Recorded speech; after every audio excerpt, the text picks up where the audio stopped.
Insinyur Soekarno menyatakan politik bukanlah perebutan kekuasaan, meninggikan ideologi suatu partai, tapi politik untuk menyelamatkan dan menyelesaikan revolusi Indonesia. Assalamualaikum warahmatullahi wabarakatuh. Salam sejahtera bagi kita semuanya. Salam, Om Swastiastu, Namo Buddhaya, dan salam kebajikan. Dewan juri yang terhormat, perkenalkan kami dari tim Fakultas Syariah Unugiri Bojonegoro dengan saya Muhammad Bahrul Ulum selaku pembicara pertama, rekan saya Yulia Indasari selaku pembicara kedua, dan Muhammad Abdul Khair selalu pembicara ketiga, yang pada kesempatan kali ini akan menyampaikan kesetujuan kami atas mosi kali ini, yakni Bawaslu tidak berwenang menangani pelanggaran pemilu pasca penerapan hasil pemilu secara nasional.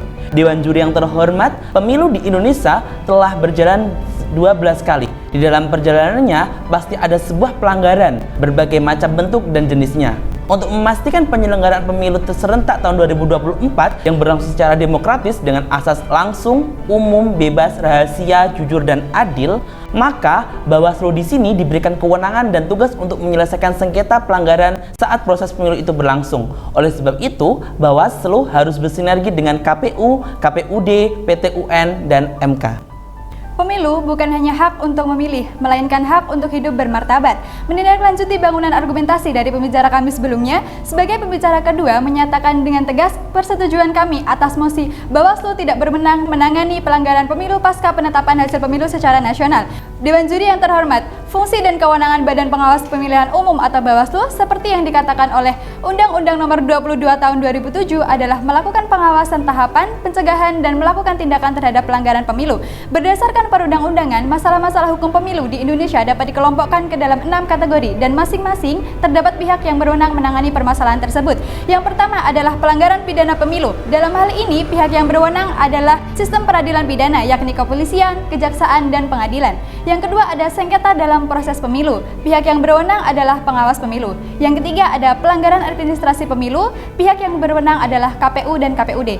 Yang keempat ada pelanggaran kode etik. Pihak yang berwenang menangani adalah Dewan Kehormatan. Yang kelima ada perselisihan hasil pemilu. Yang berwenang adalah Mahkamah Konstitusi. Dan yang terakhir sengketa hukum lainnya yang berwenang adalah Peradilan Umum atau Peradilan Tata Usaha Negara. Dalam hal ini dapat kita ketahui bahwa pihak yang menangani pelanggaran pemilu pasca penetapan hasil pemilu secara nasional bukanlah Bawaslu. Dewan juri yang terhormat, dalam kasus yang terjadi di lapangan pada pemilu 2014, Bawaslu mencatat 24 kasus yang dapat dipastikan mengandung pelanggaran pidana, di mana dari 24 temuan dan laporan tindak pidana pemilu tersebut, pengawas pemilu meneruskan 3 diantaranya kepada jajaran penyidik kepolisian.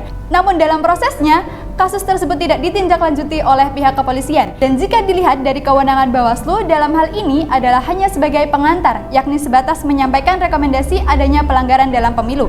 Dewan juri yang terhormat, dalam kasus tersebut dapat kita ketahui bahwa adanya permasalahan efektivitas pelaksanaan tugas, wewenang, dan kewajiban Bawaslu dalam penyelenggaraan pemilu. Perlu dipahami bahwa Bawaslu bukanlah penyidik seperti kepolisian ataupun jaksa. Maka pada saat terjadi pelanggaran atau tindak pidana pemilu, lembaga ini sebatas melaporkan dan memberi rekomendasi semata. Itu artinya kami dalam standing posisi kami yakni setuju dengan mosi pada perdebatan kita kali ini. Sekian dan terima kasih. Seperti apa yang telah disampaikan, yang berwenang menangani pelanggaran pasca penetapan pemilu secara nasional sudah jelas bahwa itu ranahnya Mahkamah Konstitusi dan bukan lagi Bawaslu. Dewan juri yang terhormat merujuk pada pasal 24C ayat 1 UUD yang berbunyi, Mahkamah Konstitusi berwenang mengadili pada tingkat pertama dan terakhir yang putusannya bersifat final untuk menguji undang-undang, memutus sengketa, memutus pembubaran partai politik, dan memutus perselisihan tentang hasil pemilu, yang semuanya itu juga dikuatkan pada Undang-Undang Nomor 24 Tahun 2003 Pasal 10 Ayat 1 pada huruf D.